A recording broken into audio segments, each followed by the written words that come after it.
जय श्री कृष्ण, जय श्री कृष्ण, जय श्री कृष्ण।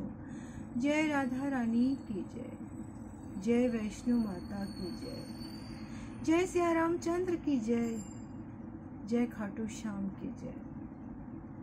आज আমি শ্রীমদ্ ভগবদ গীতার চতুর্থ অধ্যায় জ্ঞান যোগ শ্লোক 27 পাঠ করছি। सर्वाणि इंद्रियः कर्माणि प्राणः कर्माणि च अप्रेः आत्मसंयम योगः अग्नियो जुहुतः ज्ञान दीप्तेः।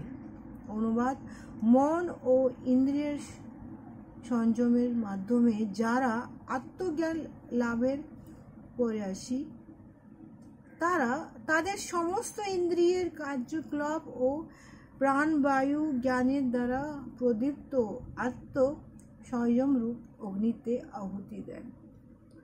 তাৎপর্য, আত্ম যখন ইন্দ্রিয় সুখ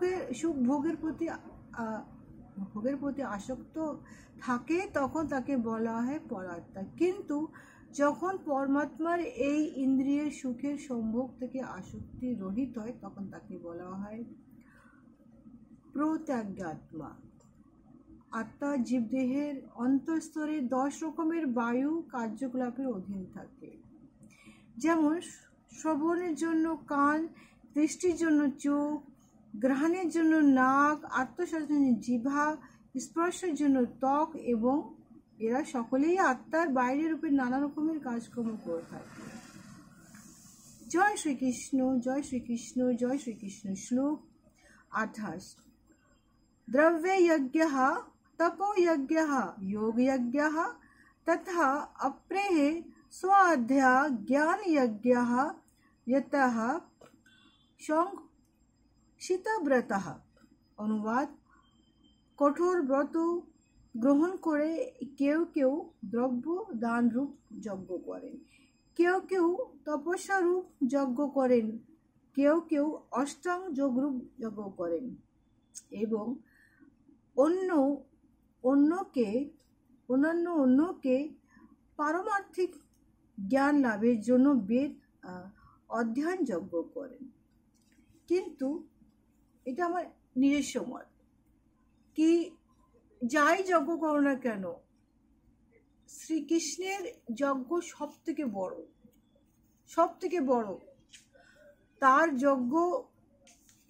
যজ্ঞ যদি আমরা করি তাহলে আমার কোনো যজ্ঞ, এটা আমার নিজের ধারণা, নিজস্ব একটা অভিজ্ঞতা, কি কৃষ্ণ ভাবনা অমৃত যে যজ্ঞটা থাকে না, সেই যজ্ঞটা সমস্ত যজ্ঞ থেকে ভিন্ন। তা হচ্ছে পরম মাধুর্যপূর্ণ ভগবত সাক্ষাতের সেবা। ভগবান যাকে যা করাবেন তাকে সে করিয়েই ছাড়বেন, चाहे छोट अवस्था है, युव अवस्था হোক, चाहे বৃদ্ধ অবস্থা হোক, মধ্য অবস্থা হোক, কিন্তু ভগবান তাকে সেটা করেই ছাড়বে। এই জন্য কৃষ্ণ যজ্ঞ সব থেকে বড় যজ্ঞ, ও ছাড়া আর কোনো যজ্ঞ নেই।